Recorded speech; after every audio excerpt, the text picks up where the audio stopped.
ఆలోచన అవుతుందని ప్రస్తుతానికి టూరిజం అనేటటువంటిది విపరీతంగా పెరిగిపోయింది. ప్రపంచవ్యాప్తంగా కరోనా టైంలో 2 సంవత్సరాల పాటు గృహ నిర్బంధంలో ఉండిపోయేటప్పటికి ఆ తర్వాత విరక్తి చెందినటువంటి ప్రజలు స్వేచ్ఛ, ప్రపంచాన్ని గుర్తించాలి, ప్రపంచాన్ని చూడాలి, బతికున్నప్పుడే అంతా చూసేయాలి, అంతా తెలుసుకోవాలి. ఈ తర్వాతన ఈ యూట్యూబ్లు, ఫేస్బుక్లు, సోషల్ మీడియా ప్లాట్ఫారాలు వచ్చాక కొంతమంది ఏ భాషకు సంబంధించిన వాళ్ళు ఆ భాషలోనే ఆయా దేశాలు టూర్లు చేయడం, అక్కడ ఏమేమి ఉన్నాయో చెప్పడం, వాటిట్లో ఎలాగెళ్ళచ్చు చెప్పడం, ఇవన్నీ చూసిన తర్వాత ఎవరికి వాళ్ళు అందరూ కూడా పోతే పోయింది, ఓ ₹1,00,000 అప్పు చేసిపోదాం, 2 లక్షలు అప్పు చేసిపోదాం టూర్లకు వెళ్ళిపోతున్నటువంటిది పెద్ద ఎత్తున పెరిగిపోతుంది. ఈ టూర్ల కల్చర్ అనేటటువంటి దాంతో వాస్తవంగా ఇది దీనివల్ల బోల్డ్ అంత ఆదాయం పెరుగుతుంది దేశాలకి. కానీ ఇప్పుడు ఇదే భారమై కూర్చుంటుంది. ఇట్లా టూరిస్టులు పెరిగిపోతూ ఉండటంతో వాళ్ళు డ్రా చేసే చెత్త అంటే తిని పడేసేది, తాగి పడేసేది, ఇట్లాంటి వాటితో భారం అయిపోతుంది వివిధ టూరిజం స్పాట్స్కి, ప్రపంచంలో ప్రఖ్యాత టూరిజం స్పాట్స్.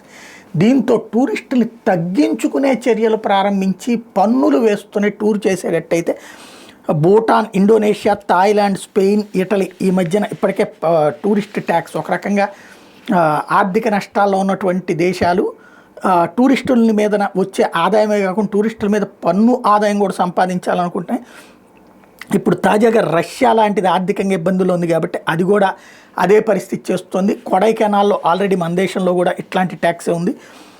అందుకని ఏదైనా దేశానికి వెళ్ళేటప్పుడు ఇప్పుడు చేయాల్సిన పని ఏంటంటే అక్కడ ఏ దేశానికి వెళ్తున్నాం మనం, ఆ దేశంలో టూరిస్ట్ ట్యాక్స్ ఏదన్నా ఉందా లేదా అన్నది తెలుసుకోవాల్సిన అవసరం అయితే ఉంది.